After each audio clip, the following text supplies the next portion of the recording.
Les inductants sont des composantes difficiles à comprendre. C'est la raison pour laquelle on va doucement.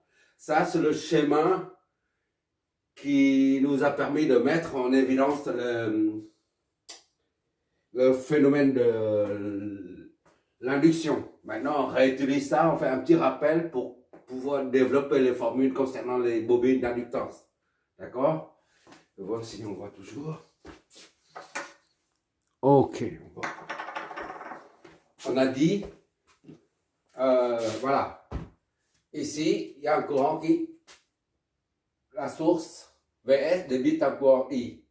Le courant I arrive jusque là et il va descendre ici. C'est I1, d'accord? Le circuit est ouvert à ce niveau. Et là, la bobine et la résistance, toutes deux sont alimentées depuis un certain temps. Disons depuis 5 minutes ou 1 heure, peu importe, ou 2 jours. Pour dire que le courant est stable. I1 est stabilisé. C'est-à-dire que si c'est 2 ampères depuis longtemps, qui circulent dans ce circuit fermé. D'accord? Quand le courant est stabilisé, là, le champ magnétique, ici, là, il l'est aussi. C'est-à-dire il est aussi stable, il est stabilisé. Donc la tension aux bornes, quand il n'y a pas de variation du champ magnétique, il n'y a pas d'induction, il n'y a pas de tension qui est induite aux bornes du condensateur. La tension n'est induite, la tension aux bornes de la bobine. La tension n'est induite aux bornes de la bobine que s'il y a une variation du champ magnétique. Mais comme on a dit, le champ varie si seulement si le courant varie. D'accord? Le courant varie, ça entraîne la variation du champ magnétique, c'est-à-dire le flux magnétique. Le flux magnétique, on l'écrit phi ou une autre lettre. Voilà. Mais comme le circuit est alimenté depuis longtemps, le courant est stable. Disons, I est égal à I1 est égal à 0,2 ampères, par exemple. Toujours constant. Donc, il n'y a pas de variation du flux, du champ magnétique. D'accord? Et par conséquent, aucune tension n'est induite aux bornes de la bobine. La tension est nulle. Que ce soit plus, ici, moins, ici, ou plus, ici, moins, ici, peu importe. Puisque la tension est nulle. VL est nulle. D'accord? Donc, mais maintenant, on vient fermer le truc. On va fermer.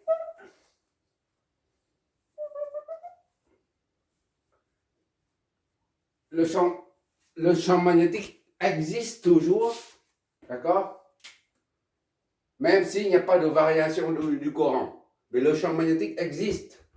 D'accord? Seulement, il n'y a pas de tension aux bornes de la bobine. C'est comme si la bobine inductante, elle, se comporte comme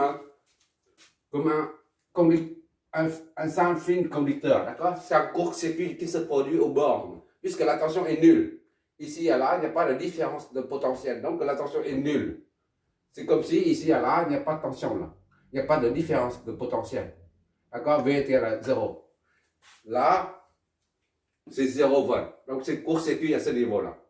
Donc, le courant ici, là, passe. Ici, c'est la même que là. Le courant I est le même que celui I1, qui retourne à la source.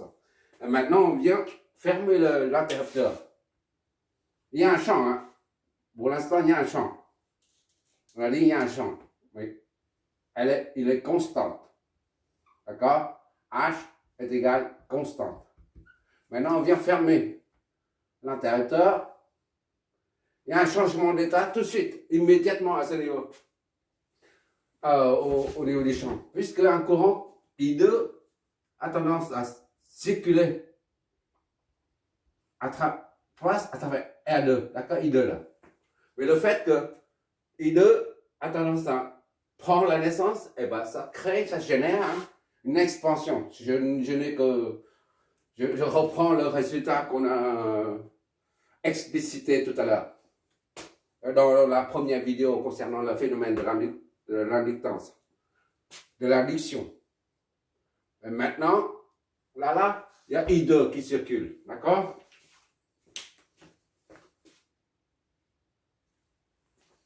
Comme on a dit, à l'instant t est égal à 0,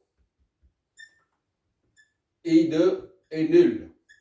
Puisque le champ, la tension qui se développe, là, il y a une expansion du champ magnétique. Et ça développe une tension ici. Cette tension s'oppose au courant I. D'accord? Maintenant, on se met dans la situation où t est différent de 0. C'est-à-dire t est égal à 0,001 seconde, par exemple. Une seconde, par exemple. Ah ben, I2 est différent de 0. Puisque le champ diminue, le champ magnétique diminue et la tension induite diminue, elle aussi. D'accord? Et par conséquent, ça laisse passer le courant. Et quand, c'est-à-dire que I n'est plus égal à 0, mais c'est différent de 0. D'accord? C'est-à-dire qu'il y a deux courants qui parlent, qui circulent dedans. Ce courant-là, I2, là, la tension ici, là.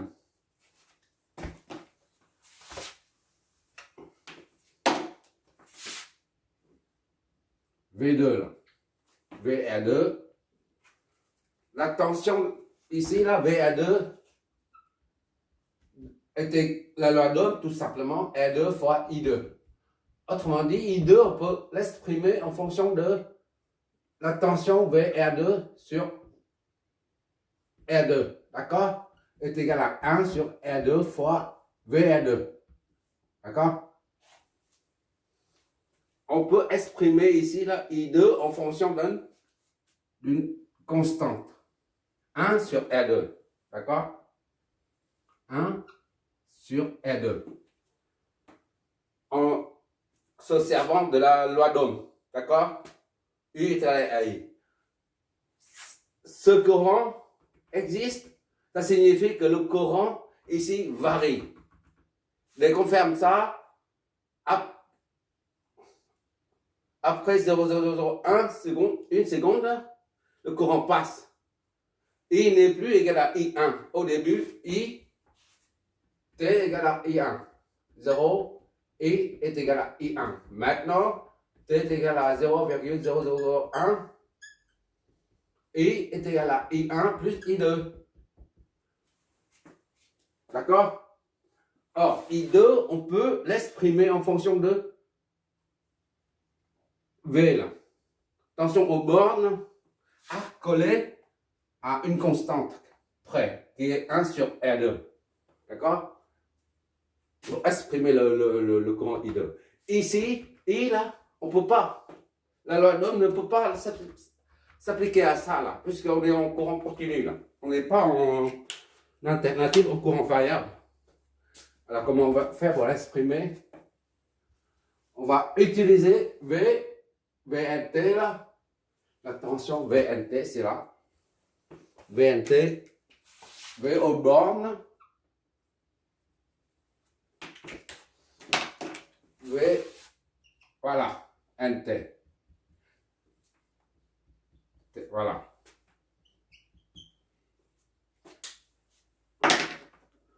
VNT, on va, ça dépend de quelque chose, d'un coefficient. Et bien ça, c'est pareil.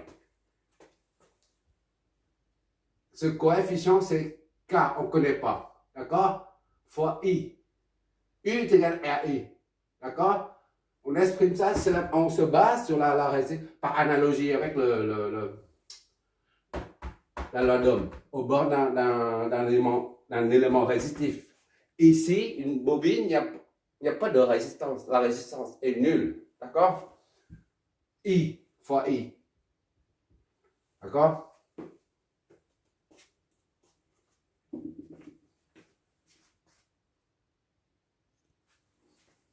Je reprends ici.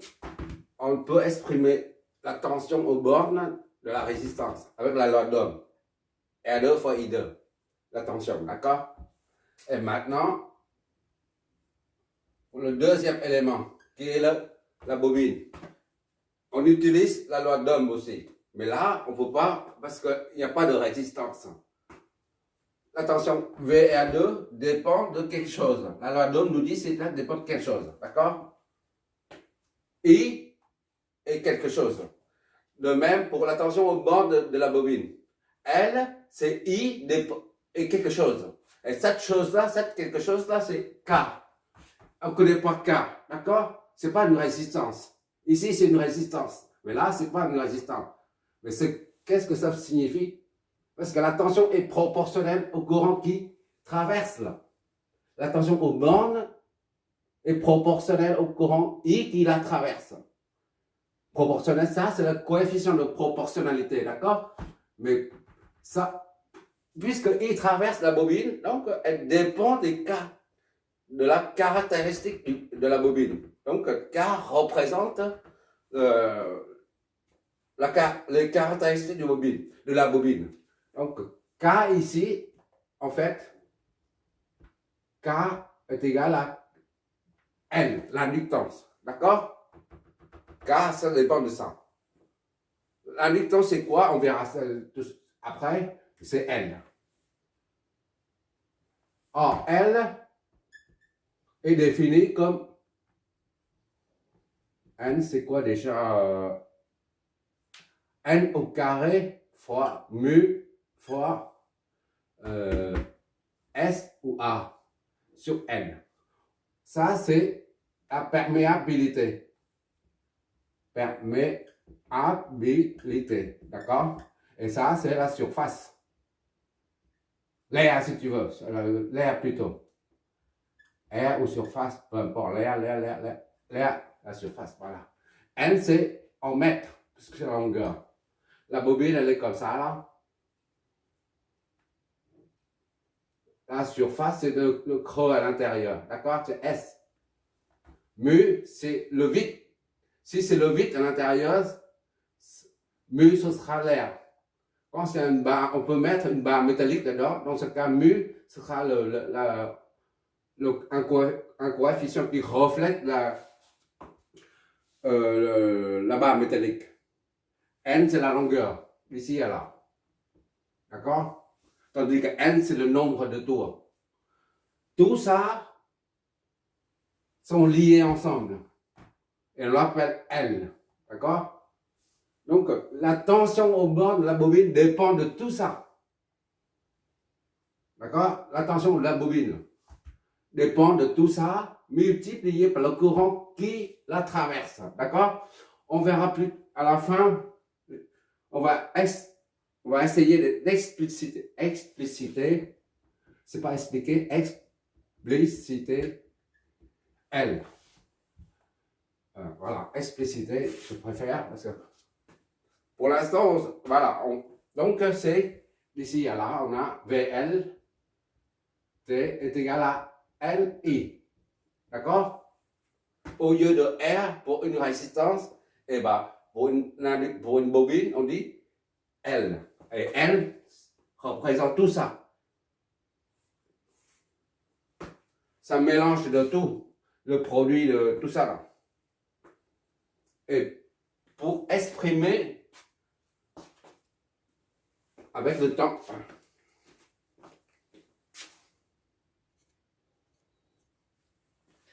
et que pour un condensateur, on exprime ça en fonction du temps. Je ne sais pas si je vois toujours. Non, on passe de l'autre côté parce qu'on ne voit pas. Je reprends ici VL. T est égal à N fois I. D'accord? La tension au bord, VLT, au bord de la bobine, varie en fonction du courant qui la traverse. D'accord? Là, ça veut dire ça. Voilà. Et le courant traverse, au début, c'était T0. T0,001. Après, T est égal à 0,1 seconde, par exemple. Ainsi de suite. C'est-à-dire que le courant varie en fonction du temps. Et pour exprimer ça, au lieu de dire 0,1 ou 0, T est égal à 0,001. Une seconde. On va utiliser comme d'habitude la notation infinitésimale. C'est-à-dire, on utilise la lettre D comme différentiel. dt, pour une toute petite quantité de variation du temps, on a une petite quantité de variation du courant, dI. D'accord? Tout ça en fonction du temps, comme on veut là, comme on veut ici. Donc, VNT est égal à N fois DI. D'accord? DI là, DI qui traverse là, sur DT. Voilà, c'est tout. Ça, c'est la formule concernant la formule fondamentale concernant une bobine. Comparé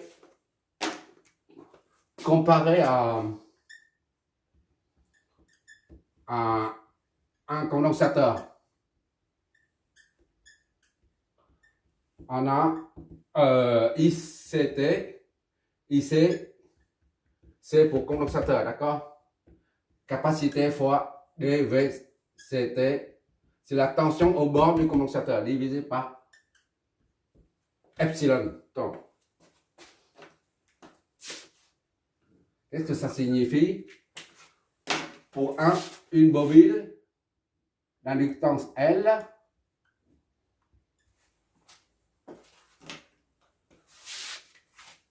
on fait je mets ici ou là, c'est la même chose. Là, il y a plus de place. DI, T sur DT. D'accord? Je mets T ici. Parce que I tout seul, ça veut dire la constante. Le courant constant.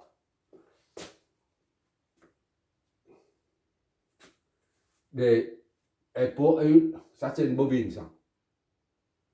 Et ça nous donne la tension, VNT. Par contre, pour un condensateur, courant, il a ICT, d'accord? Et là, c'est VCT. C pour condensateur, N pour inductance, d'accord? VCT. Voilà. On fait la dérivée de ça. D, VCT sur DT. Pour avoir le courant qui traverse un coin d'eau, on prend la dérivée de la tension au bord du coin d'eau, d'accord? Pour avoir le courant. Tandis que pour une bobine d'inductance L, on prend la dérivée du courant qui traverse la bobine pour avoir la tension induite. J'insiste là-dessus. La tension induite aux bornes de la bobine. D'accord? Ces deux formules, on les retrouve partout, absolument partout. Surtout, lors de l'étude, le moment venu, on étudiera le régime transitoire. D'accord? À l'instant de fermeture ou l'ouverture, tout ça dans le circuit. Surtout ça, c'est très important au niveau des... Avec ça, rien qu'avec cette formule-là, on peut prévoir, on peut comprendre le phénomène qui se produit lorsqu'on ouvre les sectionneurs ou les interrupteurs, je me rappelle, interrupteurs sur des lignes de haute tension. Il suffit d'aller sur Internet et sur YouTube pour voir les poteaux électriques là, avec une barre comme ça, un autre pilier là, dans les centrales électriques, dans les postes de distribution, on voit que l'ouverture se fait doucement. Ça là, ça s'ouvre comme ça. Il y a un courant qui passe comme ça là, disons, on l'ouvre comme ça là. Ici, au début, c'est fermé comme ça. Lorsqu'on l'ouvre, ça va doucement. Il faut ouvrir doucement. Sinon, ça explose, ça crée une étincelle. Allez, tu vas sur YouTube, tu verras que c'est impressionnant de voir ce qui se passe lorsqu'on ouvre un sectionneur. Mais un sectionneur, c'est l'ouverture se fait à hors tension, je crois. Je ne me rappelle plus. On appelle ça interrupteur ou sectionneur. Je ne me rappelle pas le nom. Pourquoi? Parce que rien qu'un simple conducteur, si on entre dans les détails d'un conducteur, c'est toujours, il y a une résistance propre, d'accord? Ça, c'est tout le monde comprend. Mais il y a aussi une inductance. Voilà. Une résistance réelle est équivalent à ça. Équivalent à une résistance, ça, R réel, est équivalent à un R parfait, résistance parfait, plus une inductance L.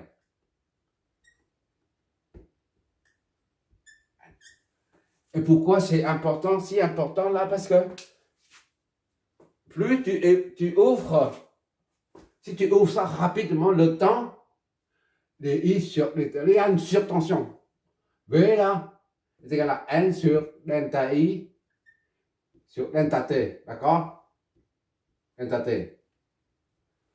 Et si ça tend vers 0, disons, le temps d'ouverture, au lieu d'ouvrir ça en 2 secondes, doucement, tu vas ouvrir en une fraction de seconde, 1 millième, ou en 10 000 de seconde, là, puisque ça tend vers proche de 0, là, et ben ça devient très grand, la tension monte, grimpe. V augmente quand delta I sur 0,00001, d'accord? Si tu ouvres trop vite, le sectionneur, je crois, sectionneur, oui, je crois. Tu l'ouvres trop vite, ça crée une surtension. C'est un phénomène impressionnant. Bon, il faut retenir ça seulement. Ça sert.